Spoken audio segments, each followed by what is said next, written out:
Hey, what is going on, guys? This is the SS Ultimate Goku back with another video, and I'm going to do my episode 21 Dragon Ball Super Review, English dub. Um, you know what? I'm going to just say I'm pretty surprised by the way this episode turned out. We started seeing a little changes in the previous episode, but I'm actually surprised in the direction that they went with for the revival of FR. Battle of Gods arc was kind of similar to how the movie was done, with minor changes here and there. It seems like the revival of FR is going in a different direction with certain things going on.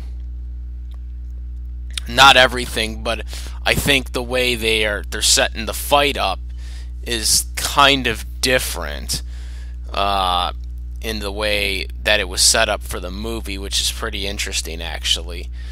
So this episode starts off basically with the spaceship coming down to Earth.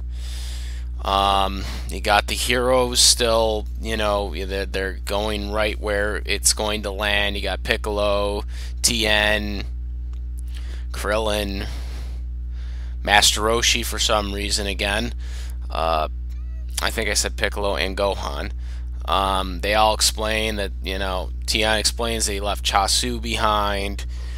Gohan does not tell Gotenks and Trunks, and he kind of expresses, because he doesn't want them, to just charging in right for Frieza, because he believes they would. They also explain why Majin Buu wasn't there. He was asleep, and Gohan tried to wake him up and do everything in the book to wake him up, and it didn't work, so he gave up. Would have been kind of nice for Buu to actually do something.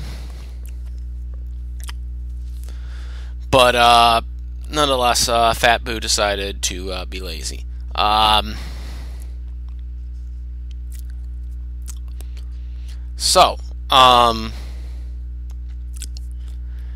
Basically, Frieza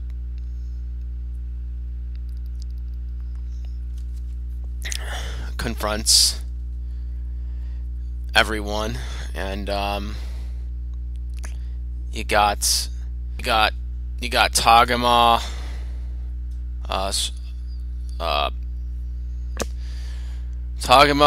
Sorbet, Sorbet, or Commander Sorbet, or Sorbet, and then you got all the soldiers, obviously, and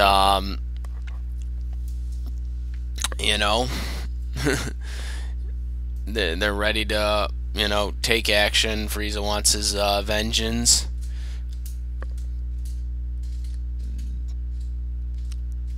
And so they're all waiting there, and then Bulma was like, we're not scared of you, basically, type talk. And then when Gohan broke the news to her that he can't beat him, then she was like, oh, wait for Goku. And he's like, I can, I've been in hell for so long, I can wait for Goku 10 seconds. And so then he does the countdown for 10 seconds. Goku ain't there, so then he starts, he sends out the troops. They fight off the troops. They beat him up for a while there. Frieza even notices that Gohan isn't doing lethal blows and stuff like that. Eventually, Frieza basically tells his minions, because they've gotten soft or whatever, he's like, oh, they've gotten soft. He actually throws the commander, Sir Baird, to the curve at one point.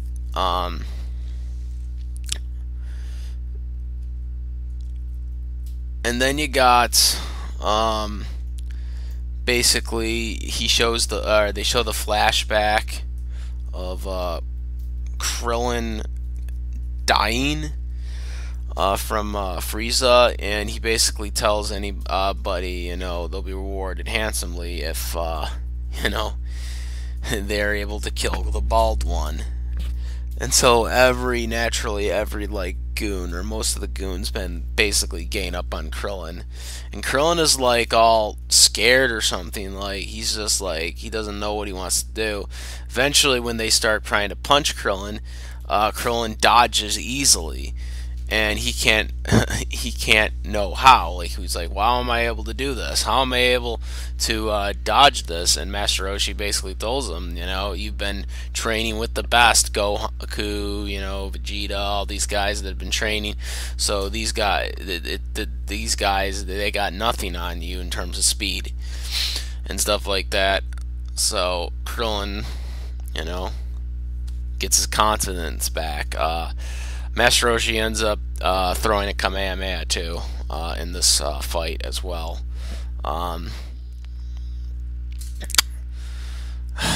After that, all that stuff, I believe there was a commercial break, and then we got a scene with Goku and Vegeta, and they're training Beerus, he's starting to get annoyed, and he's like, fight me. Goku's like, no, you're way too strong for me, and stuff like that. And then Beerus eventually tells Whis to take him to that other, planet or some other place. And so that's where they go. Whis does the little thing with his stick, and they go there, and that's all you see from Goku and Vegeta in this episode. Then we go back to the battle.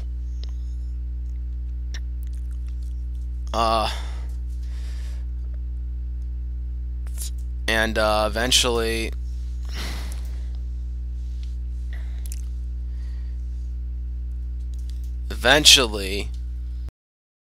then you eventually got Sasami. He's called into the battle for Frieza, or by the commander, the Cerberad, and he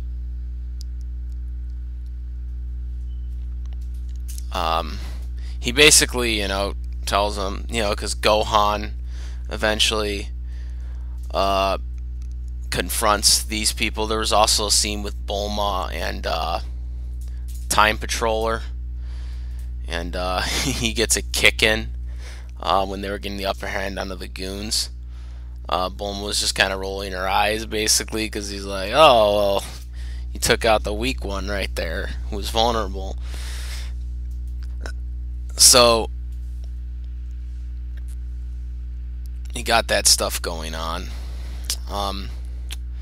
Also, there was a scene with, coincidentally enough, Gotenks and Kid Trunks, who basically sensed the power and decided to go there, or where they were go to where they were going, where the battle was taking place, which is kind of funny since we don't really see them in the movie during the battle, but it appears they're going to be doing something here in Revival of F arc. So we'll look out for that. But you got Sasami getting called in by the commander to basically go and take out Gohan. Right? Sasami is gonna, they're gonna have this fight, right? Now I remember the movie fight, which was pretty good. So Sasami basically goes and gives a bear hug to Gohan, and he says, if you don't leave peacefully, I'm gonna have to fight you, basically. And so that's what he does, or that's what he's about to do. But right when that happens, you have this big kind of shock. And before I guess Sasami was called in the battle, because he had claimed that he was the strongest. And so Tagoma, gave like a strange look, about that statement. So what happened is while he was doing that bear hug to Shizami, to Gohan, and when Gohan was about to break out of it, you have Tagami, you basically, or Tagoma, you basically have Tagoma basically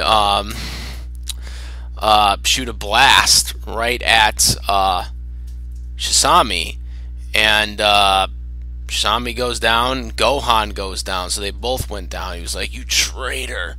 And he basically, he asked why he did that. He was like, "I simply waited for an opportunity to strike," basically. And he explains, that he was Frieza's training partner, quote unquote, basically his punching bag, which is a big change from the movie, since Tagoma dies in the spaceship. He doesn't even make it to the battle.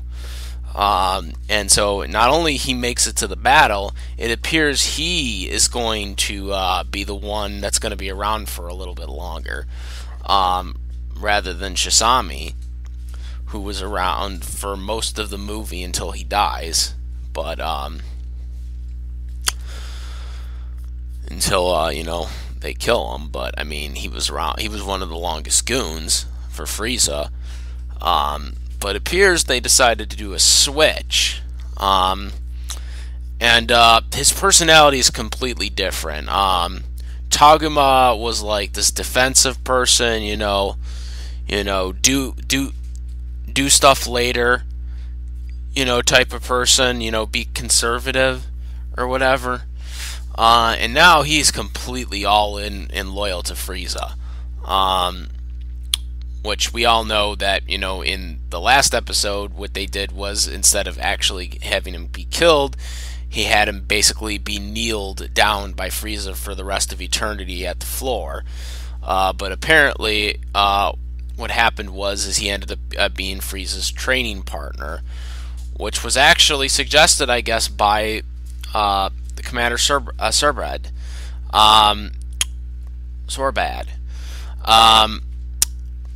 Which made him stronger than Shisami. And so now, they show that, and they, basically show Frieza basically taking him down, and so then he has to put himself in the rehabilitation chamber so many times, pretty much every day for like the 4 months that they were training together, pretty much just training Frieza.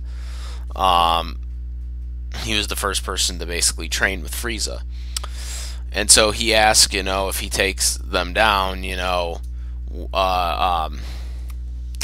can he have like, a planet or whatever? And he says, he'll give him a galaxy. So Tara can get a galaxy out of this whole thing.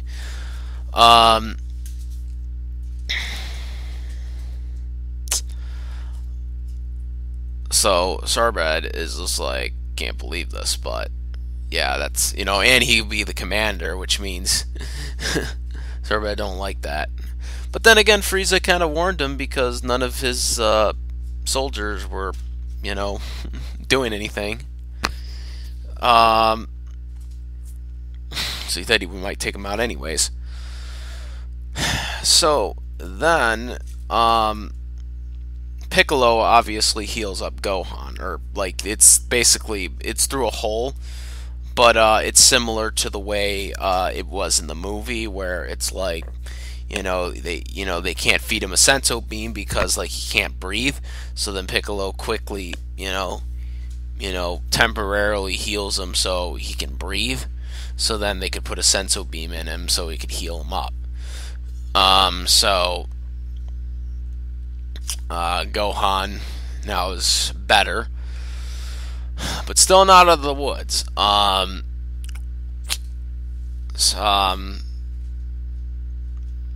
So very interesting developments. One of the last statements that was really said was Taruma basically had said that, he was stronger than the Ginyu Force or whatever. They had claimed that he was stronger than the Ginyu Force.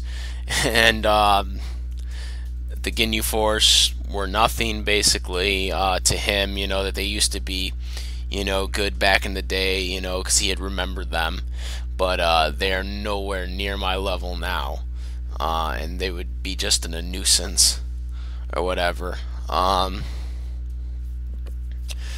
After that is mentioned, the last thing really that was shown in this episode was Captain Ginyu as a frog, because as most Dragon Ball Z fans should know by now, Captain Ginyu never died.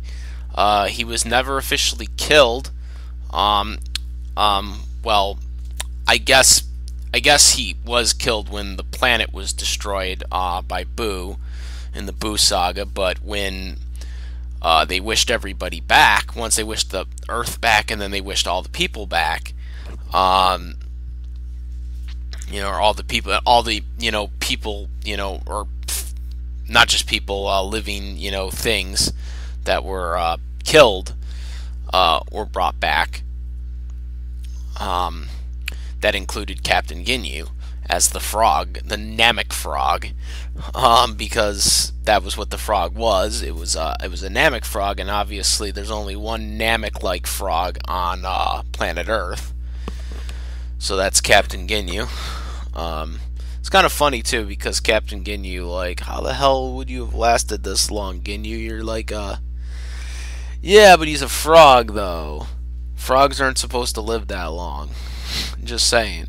Well, I mean, you got to remember it is a Namek frog, so I guess that could be the excuse that Namek frogs live longer, than Earth frogs. I guess they could use that as an excuse since it's a Namek frog, not a regular Earth frog.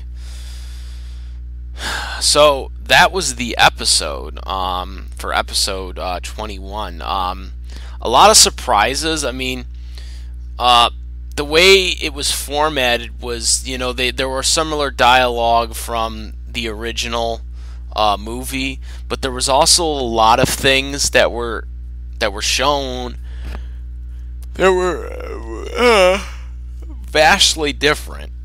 Obviously, with the this whole thing with Tagoma is really interesting, how they are emphasizing more into him in this version, I guess, so to speak, compared to the movie, where they didn't really give a shit about him. Like, he just basically got killed by Frieza. Frieza never, well, in the movie they never really showed who his training partner was. As a matter of fact, they implied in the movie that Frieza trained by himself, or at least that's what they implied, because they showed that energy, that pink energy power-up thing that they showed, when he was gloating. So they kind of implied that Frieza was training by himself in the movie, where in this arc they kind of, explained that no, he couldn't just train by himself, that he actually had to have a partner, because that's how training works. So I get the explanation for why they would want to do this, to kind of show that Frieza has to, like, train with someone, to get stronger. Obviously, the person didn't stand a chance against Frieza, and Frieza beat him every time, but, Frieza benefited because he unlocked it, well, we don't know, well, we won't know about it until a few episodes from now, but obviously we know from the movie the Golden Frieza form. And the benefit for Tagoma was that he, got very strong too, but it also changed him by being with Frieza. It changed, him being this conservative person to more of an aggressive person like Frieza. Basically, Frieza's, assistant basically now.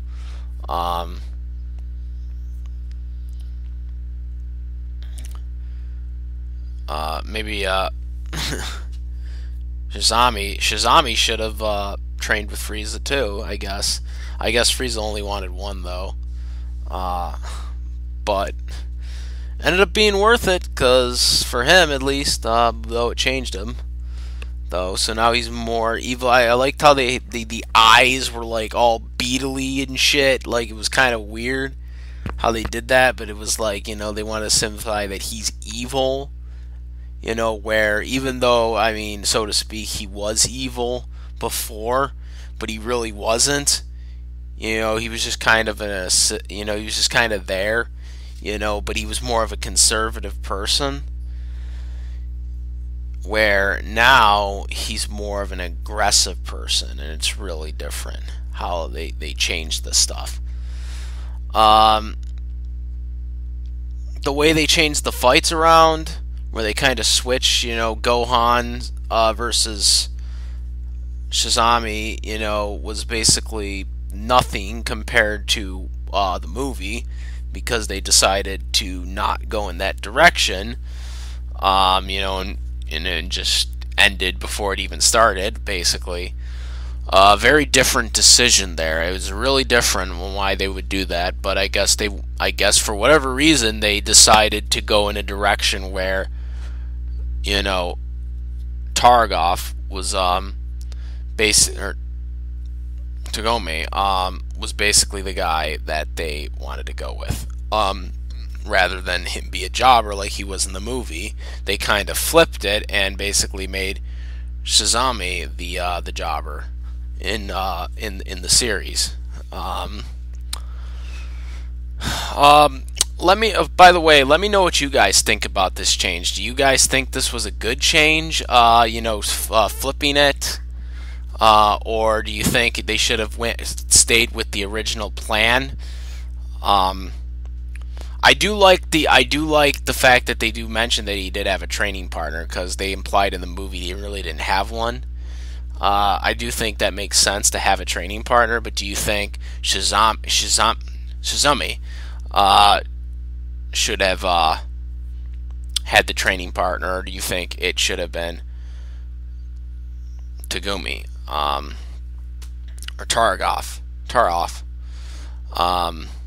What do you think about that? And like I said, it's pretty interesting how they went with that direction. And like I said, that's pretty much the review. I pretty much went through everything about it. Like I said, I also forgot to mention about the one scene about the whole, them using their signature attacks. I think I mentioned with Master Roshi did the Kamehameha, but I forgot to mention that Piccolo used the special beam cannon, and Tien used his Targraph tri-beam. I'm sorry, tri-beam. I'm kind of botching some of these, but the tri-beam, and then the special beam cannon. I'm glad they kept that in there, because in the movie they called it special beam cannon. I wasn't sure if they were going to keep it as a special beam cannon in the series, because obviously they're calling Hercule Mr. Satan in this in Dragon Ball Super, even though in the movies they called him Hercule, and in the video games they still call him Hercule. To me, it makes no damn sense. It's either one or the other. You can't call him Hercule in the movie, call him Hercule in the games, and then in Super you call him Mr. Satan. Call him Hercule Satan, call him Hercule, or call him Mr. Satan. Enough of this stupid crap. That's just all I have to say about that, because it's very inconsistent. You need to do it one or the other. You can't do one and then not do it in the other one. It's very inconsistent, and I don't like when they do that stupid shit. That's what I'm saying. At least call him Hercule Satan in the series. Because if you're gonna call him Hercule in the games, which I know that's a censor thing, but if you're gonna promote him as Hercule in the games, You know, because I have the guidebook too, you know, or the not the guidebook, or the Time Patroller book, you know, for the collector's edition, and it says Hercule on it. Like it's Hercule all the way through, just Hercule. And you know, if you're gonna do that stuff, you got to do it for the series too. You know, because you're promoting it in the games, but then when you get to the series, you're not promoting it the same way. It's very misleading.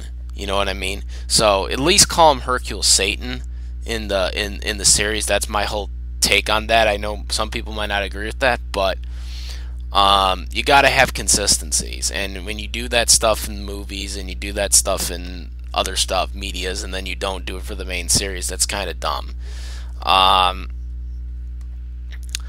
You know, and so there's but getting back to the special beam cannon, I'm very happy they used the special beam cannon because they did it in the movies, and so I'm happy they're doing here because I believe they did not do the because didn't I complain about that a few years ago, that they didn't use the special beam cannon in the dub of Kai.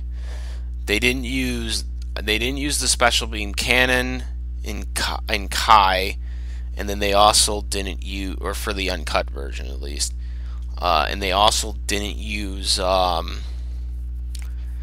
solar flare. The solar flare was called Taioken, which no, it was called Taioken, basically Kaioken. Like, I mean, that's what it sounded like when I heard it. And that's why I said it. They said Kaioken, and everyone said no, it's Taioken or whatever. But it was like, who cares? It still sounds like Kaioken. Like, it's gonna confuse the hell out of people. I hope they use solar flare in Super. I hope they use solar flare in Super. They used special beam cannon in the movies. And that's probably why they did it here. But like I said, they didn't do the same thing with Hercule, so I mean, I don't know. That's why I'm saying it's a wild card, because it's like sometimes they use the localization stuff, but then other times they don't. But then in other medias they do, like for the video games or the movies. So it's really dumb. You know, they need to do one or the other. That's my whole take on that, is you can't do that stuff. But yeah, overall it was a solid episode. Getting back to my points, is solid episode, but I just wanted to explain that stuff. So let me know what you guys think about this episode, and let me know what you guys think. Comment, rate. If you like this video or any of my other videos, please subscribe. And that's about it, guys. I am the SS Ultimate Goku, and I'm out of here. Peace.